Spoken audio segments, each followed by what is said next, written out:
Bonjour à tous les amis, c'est parti pour une toute nouvelle semaine avec les quintés, direction l'hippodrome de Bordeaux pour l'handicap de Bordeaux. On revient brièvement parce que nous sommes vendredi sur les résultats de la veille avec le tiercé, le coup de 6, CDJ, jeu bonus niveau 2 et le résultat du course par course. Ensuite on enchaîne avec les conditions de l'handicap de Bordeaux, 1600 mètres, du gazon, 16 partants, des pluies annoncées tout le week-end plus lundi, donc je pense qu'on va tabler sur un terrain très souple pour ce début de semaine, donc entre guillemets nageur conseillé. Alors base gagnante, le numéro 3 Bayoun dans les quintés plus, premier, deuxième, sixième, tout terrain de 1200 mètres à 1400 mètres, 1600 mètres. L'année dernière il est toisé à 50 mètres du poteau par un rush final d'Ascot Angel. 7 sur 7 sur la piste, 4 sur 4 sur le parcours. C'est l'année ou jamais pour remporter son deuxième quintet.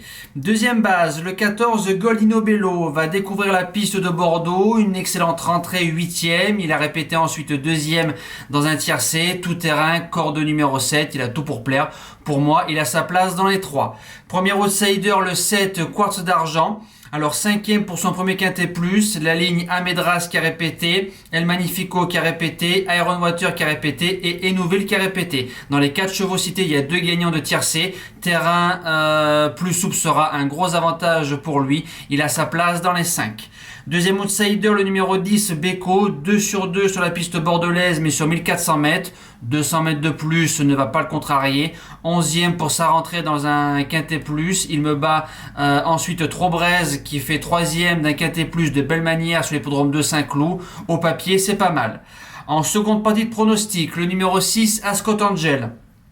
Alors lui, il a remporté cette course 3 fois, en 41, 39,5 et 37 de valeur. Il arrive en 39. Il a qu'une seule course dans les jambes par rapport aux autres années. Donc j'ai peur qu'il manque d'un petit quelque chose pour la victoire. Mais c'est un cheval qui a sa place dans le quintet, si tout se passe bien.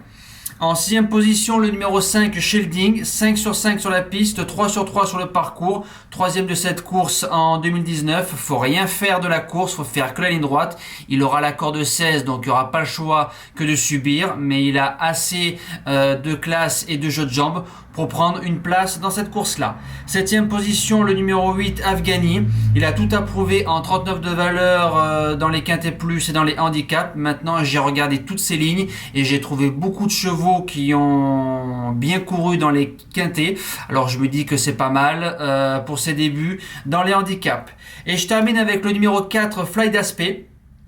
Ou Flydasp, je sais pas comment on le prononce. Il a 3 sur 3 sur le parcours, 4 sur 4 sur la piste bordelaise.